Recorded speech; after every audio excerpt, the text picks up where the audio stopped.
CM Yogi Adityanath आज से 2 दिवसीय दिल्ली दौरे पर 19 अगस्त को ताज होटल में इंडिया जापान बिजनेस कॉन्क्लेव में होंगे शामिल। जापानी उद्योगपतियों और निवेशकों से करेंगे मुलाकात।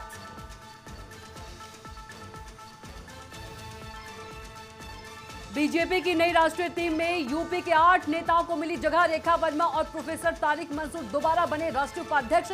स्मृति ईरानी और हरीश द्विवेदी बनाए गए राष्ट्रीय महामंत्री। रानीखेत में चलाया गया एक पेड़ मां के नाम अभियान। शिक्षा मंत्री डॉक्टर धन सिंह रावत ने पौधारोपण किया। इंटर कॉलेज बगवाली पोखर में की विकास कार्यों के लिए घोषणा। पंचायत आरक्षण पर पिछड़ा वर्ग आयोग की रिपोर्ट नवंबर-दिसंबर में संभव। आयोग को करना है प्रदेश के सभी 75 जिलों का सर्वेक्षण। अब तक 22 जिलों का भ्रमण कर चुका है आयोग।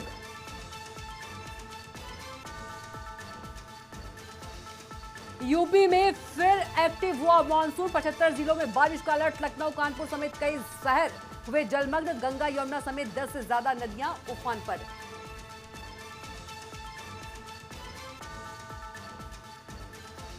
नमस्कार, न्यूज 360 में आप सभी का स्वागत है। मैं हूं आपके साथ कविता पांडे। बुलेटिन की शुरुआत बड़ी खबर के साथ करेंगे, जहां मुख्यमंत्री योगी आदित्यनाथ आज से 2 दिवसीय दिल्ली दौरे पर रहेंगे। 19 अगस्त को वे दिल्ली के ताज होटल में होने वाले इंडिया जापान बिजनेस कॉन्क्लेव में शामिल होंगे। इस दौरान सीएम योगी जापानी उद्योगपतियों और निवेशकों से मुलाकात करेंगे। वे उत्तर प्रदेश में निवेश की संभावनाओं पर चर्चा करेंगे और जापानी कंपनियों को यूपी में निवेश के लिए आमंत्रित भी करेंगे। मुख्यमंत्री यूपी इन्वेस्टमेंट कार्यक्रम में निवेशकों को संबोधित भी करेंगे। तो दिल्ली दौरे के बाद लखनऊ, आगरा, ग्रेटर नोएडा और वाराणसी में निवेश को लेकर बैठकें होंगी। तो बड़ी खबर आपको बता रहे हैं, सीएम योगी आदित्यनाथ से जुड़ी हुई बड़ी खबर आपको बता दें। और अधिक जानकारी के साथ लखनऊ संवाददाता घनश्याम निशान चौरसिया जुड़ गए हैं फोन लाइन पर। घनश्याम, सीएम आदित्यनाथ आज से 2 दिवसीय दिल्ली दौरे पर रहेंगे। दिल्ली के ताज होटल में होने वाले इंडिया जापान बिजनेस कॉन्क्लेव में शामिल होंगे। इस दौरान वे उद्योग के लिए भी आमंत्रित करेंगे उद्योगपतियों को। घनश्याम, जानकारी दीजिए। बिल्कुल, निश्चित तौर पे जैसे कि भारत सरकार ने लक्ष्य रखा है $5 ट्रिलियन इकोनॉमी करने का, उसमें $1 मिलियन इकोनॉमी करने का लक्ष्य खुद मुख्यमंत्री योगी आदित्यनाथ उत्तर प्रदेश के लिए लक्ष्य रखा है। उसी के सापेक्ष में, उसी की कड़ी में लगातार उत्तर प्रदेश में पिछले 10-12 सालों से देखा जाए तो तमाम इन्वेस्टर समिट हुए। तमाम जो बिजनेसमैन है, उद्योगपति हैं, देश और विदेश, देश के तो जितने उद्योगपति हैं उनके लिए तो है ही, बट विदेशों के लिए भी काफी ज्यादा उन्होंने वहां पे रोड शो किया, बिजनेस रोड शो किया। और तमाम देशों में, जापान में भी उत्तर प्रदेश के तमाम अधिकारियों समेत, मंत्रियों समेत तमाम प्रतिनिधि मंडल वहां पे गया था। खुद मुख्यमंत्री वहां पे निवेशकों को लुभाने के लिए उत्तर प्रदेश में इन्वेस्टमेंट के लिए कई बार दौरा कर चुके हैं। अलग अलग टीमें, मुख्यमंत्री भी एक बार जा चुके हैं। तो ऐसे में कल जो कॉन्क्लेव होने जा रहा है, बिजनेस कॉन्क्लेव इंडिया और जापान के बीच में, वो बेहद महत्वपूर्ण है। इसमें जापान के तमाम उद्योगपति, सरकार भी शामिल होगी, जापान की सरकारें तो शामिल होंगी, वहाँ के जो प्राइवेट उद्योगपति हैं, मतलब स्वायत्त जो कंपनियां हैं, वो भी इस कॉन्क्लेव में शामिल होंगे। और इसमें मुख्यमंत्री योगी आदित्यनाथ खुद विशेष तौर पे मौजूद रहेंगे। और वहाँ पे जितने भी उद्योगपति हैं, जो उत्तर प्रदेश का इंफ्रास्ट्रक्चर है, जो सिंगल विंडो सिस्टम है उत्तर प्रदेश में, यहाँ पे निवेशकों के लिए जो एक चेन बनाई गई है, उन सब सारी बातों को लेकर के मुख्यमंत्री योगी आदित्यनाथ तमाम जो वहां पे बिजनेसमैन होंगे, उद्योगपति होंगे, उनके सामने पटल पे रखेंगे। इसी के साथ अगर हम अगर इसको थोड़ा सा और डिस्क्राइब करें तो ये इतना महत्वपूर्ण इसलिए भी हो जाता है कविता, क्योंकि जापानी जो प्रतिनिधि मंडल है वो वहां के यामानासी के गवर्नर कोटारो नागासाकी के नेतृत्व में ये दल आया है। यानी कि वहां के खुद गवर्नर भी इस कार्यक्रम में हिस्सा लेने के लिए पहुंचे हैं। यानी जो इंटरेस्ट है वो काफी ज्यादा है जापान के लोगों को उत्तर प्रदेश में निवेश करने को लेकर के। और उत्तर प्रदेश में जिस तरीके से एक लक्ष्य रखा गया है कि $1 ट्रिलियन इकोनॉमी को लेकर के, वो लगातार उत्तर प्रदेश में इसको लेकर के अलग अलग नियम कानून कार्य का, कई बार जो नियम इस सरकार ने खुद बनाया उसको भी उन्होंने संशोधित करते हुए कैसे सहज सरल कर दिया जाए, कैसे इन्वेस्ट यूपी के तहत एक इन्वेस्ट यूपी लगातार अलग ही विंडो बना दिया गया है, अलग ही विभाग बना दिया गया है। उस विभाग के विभाग का काम है कि दुनिया भर के जितने लोग हैं, दुनिया भर के लोग, चाहे वो भारत के हो, उत्तर प्रदेश के हो, उत्तर प्रदेश के बाहर के हो या फिर दूसरे देशों के हो, उनको सहूलियत द्वारा यहाँ के नियम कानून कायदे और यहाँ पे वो टीम उनको जो सर्विस है वो बेहतर प्रोवाइड करती है, उनको सुलभ तरीके से उनको यहाँ पे इन्वेस्ट करने का रास्ता प्रशस्त करती है। और इसी कड़ी में जो ये दिल्ली में कॉन्क्लेव होने जा रहा है वो उत्तर प्रदेश के लिए, खासतौर पे इस सरकार के लिए और यहाँ की जनता के लिए बहुत बड़ी एक सौगात के तौर पे देखा जा सकता है। बिल्कुल घनश्याम, आप बने रहेगा, अगली खबर पर भी आपसे जानकारी लेंगे। और अगली बड़ी खबर का रुख करेंगे, जहां बीजेपी की नई राष्ट्रीय टीम में यूपी के 8 नेताओं को जगह मिली है। रेखा वर्मा और प्रोफेसर तारिक मंसूर को दोबारा राष्ट्रीय उपाध्यक्ष बनाया गया है। वहीं यदि हम बात करें तो 6 नए चेहरों को संगठन में जिम्मेदारी दी गई है। स्मृति ईरानी और हरीश द्विवेदी को भी राष्ट्रीय महामंत्री बनाया गया है। नई टीम को 2027 के यूपी विधानसभा चुनाव की तैयारियों से जोड़कर देखा जा रहा है। बीजेपी ने जातीय और क्षेत्रीय समीकरण साधने के साथ नए चेहरों को आगे बढ़ाने का भी संदेश दिया है। और एक बार फिर से घनश्याम निशान चौरसिया लखनऊ से फोन लाइन पर जुड़ गए हैं। घनश्याम, भाजपा राष्ट्रीय अध्यक्ष नितिन नवीन की नई राष्ट्रीय टीम में आगामी उत्तर प्रदेश विधानसभा चुनाव 2027 को ध्यान में रखते हुए सबसे ज्यादा यदि हम बात करें तो उत्तर प्रदेश के 8 नेताओं को जगह दी गई है।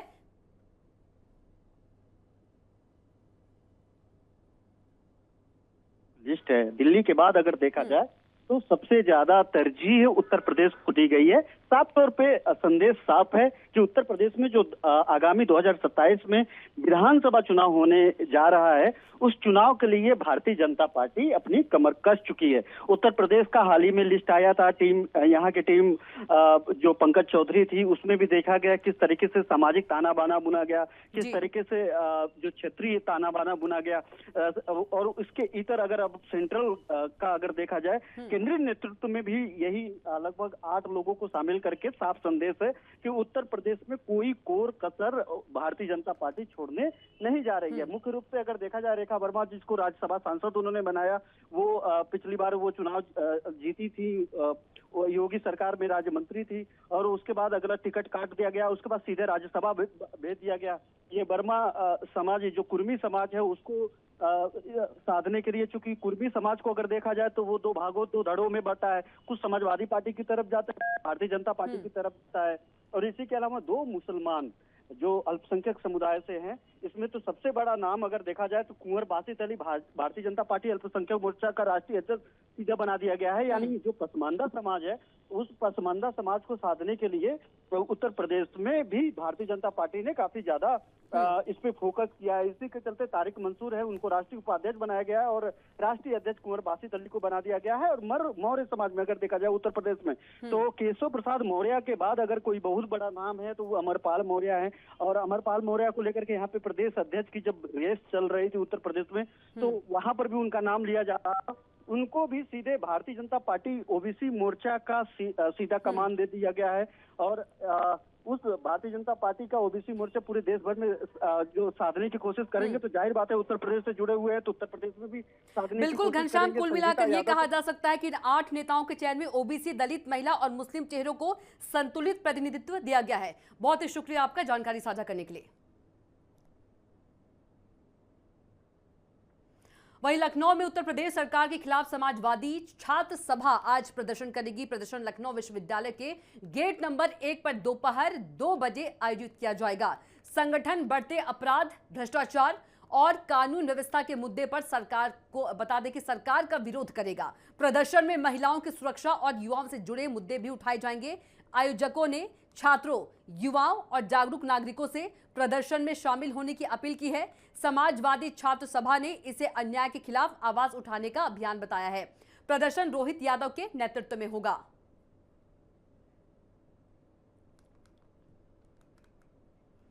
वहीं मेरठ में सोशल मीडिया पर आपत्तिजनक वीडियो पोस्ट करने के आरोप में महिला दरोगा पर कार्रवाई हुई है। नीले ड्रम वाली मुस्कान को गिरफ्तार करने वाली महिला दरोगा अनु रानी को निलंबित कर दिया गया है। आरोप है कि अनु रानी ने सोशल मीडिया पर आपत्तिजनक वीडियो पोस्ट किए और कमाई के लिए QR कोड भी शेयर किया। मामला सामने आने के बाद पुलिस अधिकारियों ने संज्ञान लिया और कार्रवाई की। बताया जा रहा है कि अनु रानी फिटनेस की शौकीन थी और सोशल मीडिया पर काफी सक्रिय रहती थी। मामले की जांच जारी है।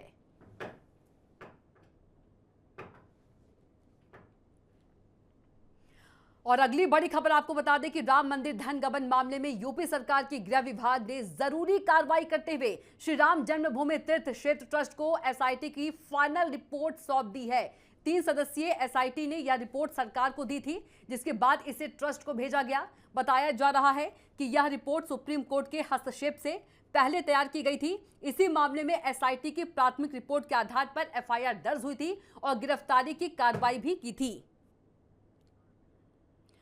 और ज्यादा जानकारी के साथ घनश्याम निशान चौरसिया एक बार फिर से फोन लाइन पर जुड़ गए हैं। घनश्याम, राम मंदिर ट्रस्ट को फाइनल रिपोर्ट मिल गई है, अपडेट दीजिए।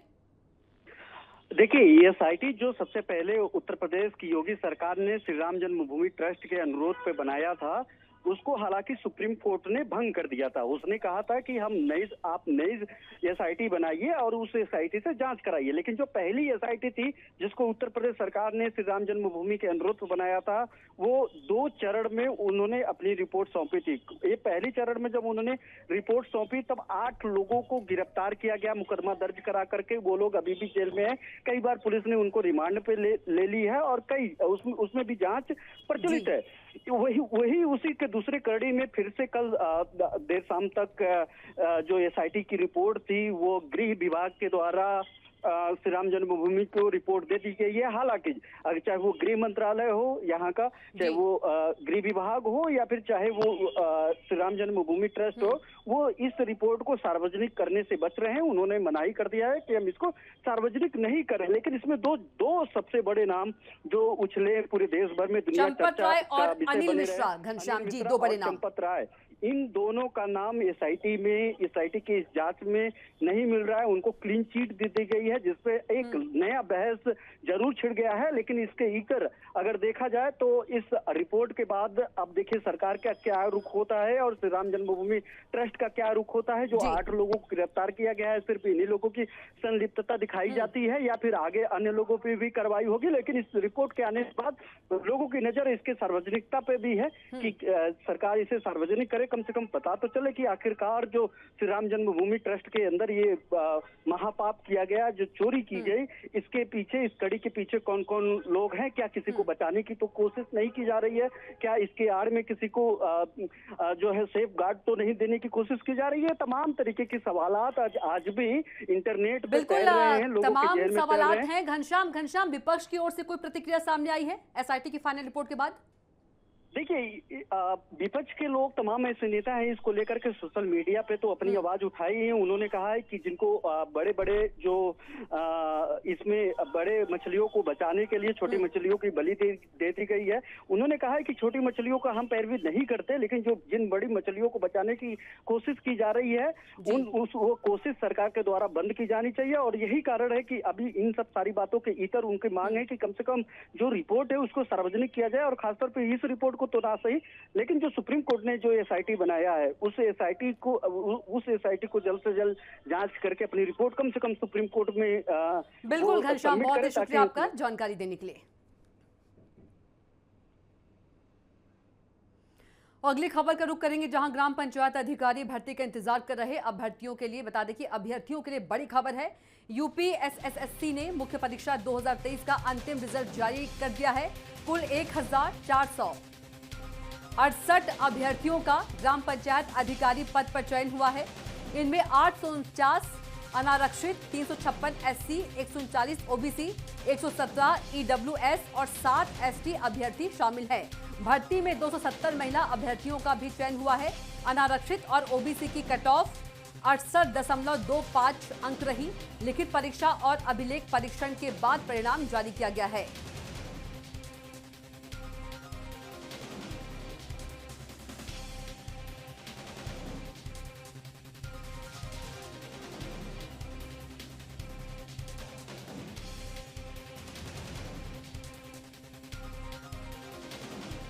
तो बता दें कि ग्राम पंचायत अधिकारी भर्ती का इंतजार कर रहे अभ्यर्थियों के लिए बड़ी खबर है। मुख्य परीक्षा 2023 का अंतिम रिजल्ट जारी कर दिया है। बता दें कि कुल 1468 अभ्यर्थियों का ग्राम पंचायत अधिकारी पद पर चयन हुआ है। इनमें 849 अनारक्षित, 356 एससी, 139 ओबीसी, 117 ईडब्ल्यूएस और 7 एसटी अभ्यर्थी शामिल है। भर्ती में 270 महिला अभ्यर्थियों का भी चयन हुआ है। अनारक्षित और ओबीसी की कट ऑफ 68.25 अंक रही।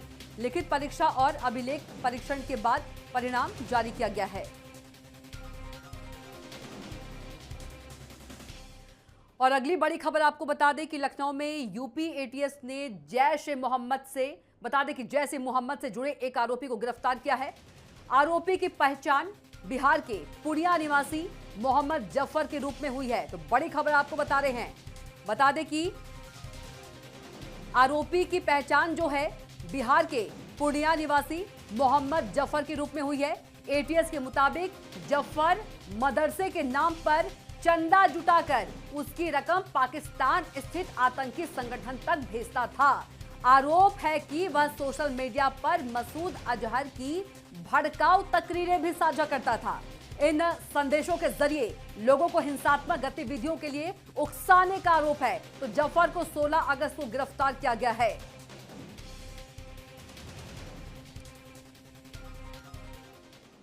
अगली खबर का रुख करेंगे, जहां लखनऊ के बादलखेड़ा इलाके में अतिक्रमण हटाने पहुंची नगर निगम की टीम और पुलिस पर हमले के मामले में मुकदमा दर्ज किया गया है। नगर निगम की तहरीर पर पारा पुलिस ने 14 नामजद और 10 से 12 अज्ञात लोगों के खिलाफ केस दर्ज किया है। एफआईआर में हत्या के प्रयास, बलवा, मारपीट और धमकी जैसी गंभीर धाराएं लगाई गई हैं। आरोप है कि कार्रवाई के दौरान स्थानीय लोगों ने टीम पर पथराव किया, जिसमें पुलिसकर्मी और नगर निगम कर्मचारी घायल हुए। पुलिस ने मौके से लोहे की जंजीर भी बरामद की है।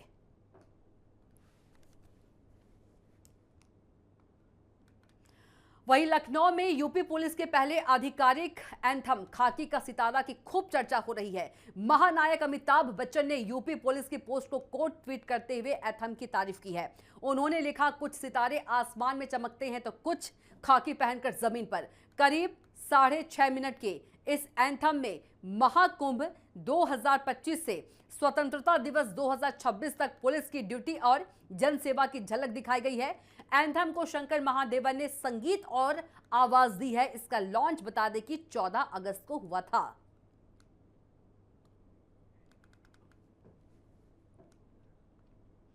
वहीं लखनऊ में अवैध भैंस डेयरियों के खिलाफ नगर निगम ने बड़ी कार्रवाई शुरू कर दी है। नगर निगम की टीम पुलिस बल के साथ मौके पर पहुंची और डेयरी संचालकों से परिसर खाली कराने की कार्रवाई शुरू की। टीम ने अवैध डेयरियों से भैंसों को पकड़ने का अभियान भी चलाया। पुलिस की मौजूदगी में कार्रवाई लगातार जारी है। नगर निगम की इस कार्रवाई से डेयरी संचालकों में हड़कंप मचा हुआ है। अधिकारियों का कहना है कि शहर में अवैध डेयरियों के खिलाफ अभियान आगे भी जारी रहेगा।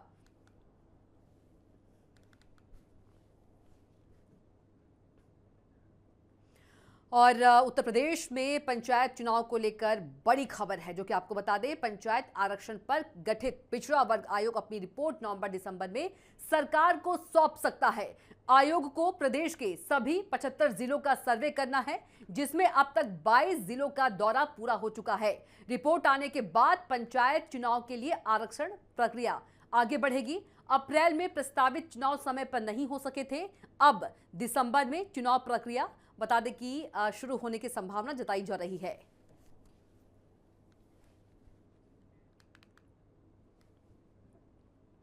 और अगली खबर आपको बता दें कि पेशी के दौरान फरार हुए एनडीपीएस एक्ट के आरोपी संजय उर्फ तनु को पुलिस ने मुठभेड़ के बाद गिरफ्तार कर लिया है।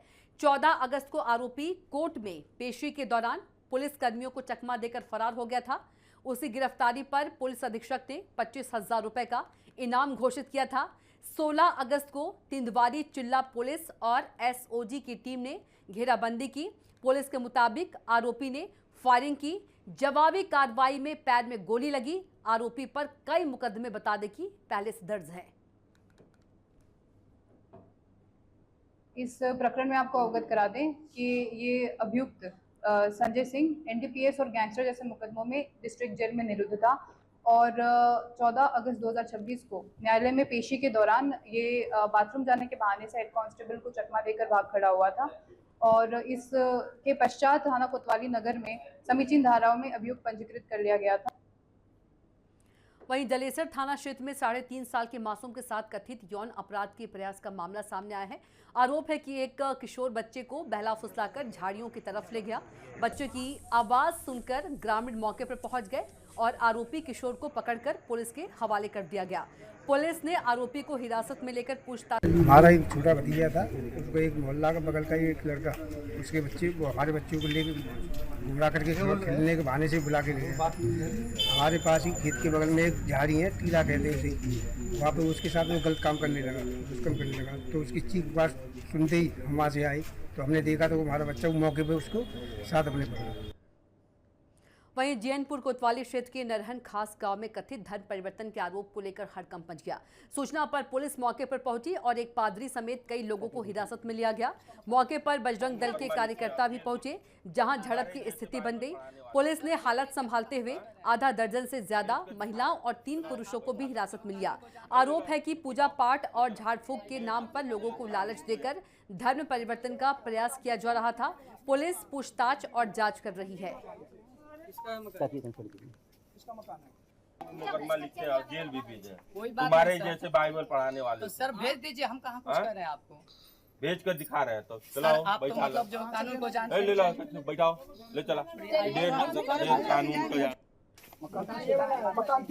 मेरा नाम सोनू कुमार है। मेरा जो घर है मोहम्मदाबाद मतलब गोहनाम पड़ता है। मेरे गांव का नाम बरहतपुर है। मेरे पिता का नाम अतवारू है। मेरी मम्मी का नाम मीरा है। मेरी 5 बहनें हैं। मैं माता पिता का अकेला हूं। जब मैं इशू को नहीं जानता था तो मुझे मिर्गी झटके की बीमारी थी। इसके चलते मैंने जो है कि बहुत मतलब जो है तंत्र मंत्र वालों के पास गया, बहुत मतलब जो है कि, लेकिन जब मैं एक नास्तिक किस्म का व्यक्ति था, मैं अम्बेडकरवादी था, बौद्धिस्टी था, मैं किसी भी मतलब ईश्वर पे विश्वास नहीं करता था। लेकिन जो है मुझे मिर्गी झटके की बीमारी थी, इसके चलते मेरा जो इतना मतलब इलाज हुआ, इतना बहुत कुछ है। मेरे 7 बीघा खेत बिक गया और मुझे कहीं शांति नहीं मिली। मुझे भी किसी ने बताया कि आप चर्च जाओ। मैं चर्च में गया और दुआ प्रार्थना हुआ। मेरी मिर्गी झटके की बीमारी मतलब बिना दवा के गायब। तब से मैं यीशु मसीह पे विश्वास करता हूँ। आज यहाँ पे देखिए मैं बताऊँ, मुझको मिर्गी झटके से आज़ादी मिली और यीशु मसीह के जरिए मैंने जो है विजन पाया। और यीशु मसीह ने कहा जिस प्रकार से तू गरीबियों में बचाया गया, बहुतों को बचा।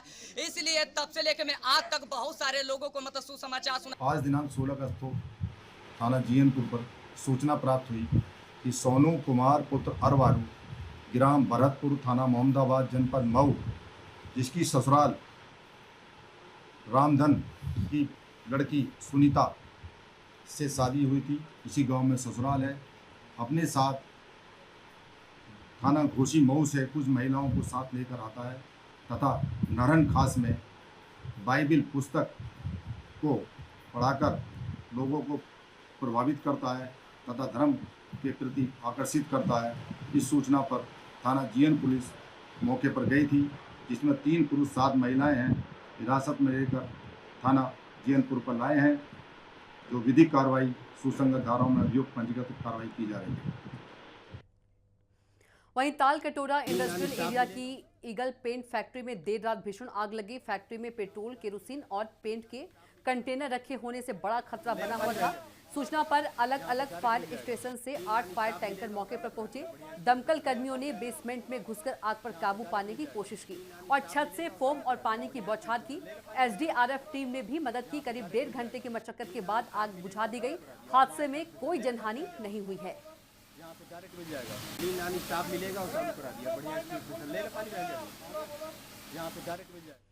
और अब बात मौसम की करेंगे, जहां उत्तर प्रदेश में बारिश का दौर जारी है और अगले 5 दिनों में इसका असर और भी बढ़ सकता है। मौसम विभाग ने 19 से 23 अगस्त तक कई हिस्सों में भारी बारिश का अलर्ट जारी किया है। 20 और 21 अगस्त को पूर्वी यूपी में बहुत भारी बारिश की संभावना है। सोमवार को सोनभद्र, बरेली और प्रयागराज में जोरदार बारिश हुई। लगातार बारिश से कई नदियों का जल स्तर बता दें कि बढ़ गया है। प्रदेश के 12 जिले और 166 गांव बाढ़ से प्रभावित हुए हैं। प्रशासन ने राहत बचाव टीमें भी तैनात कर दी हैं।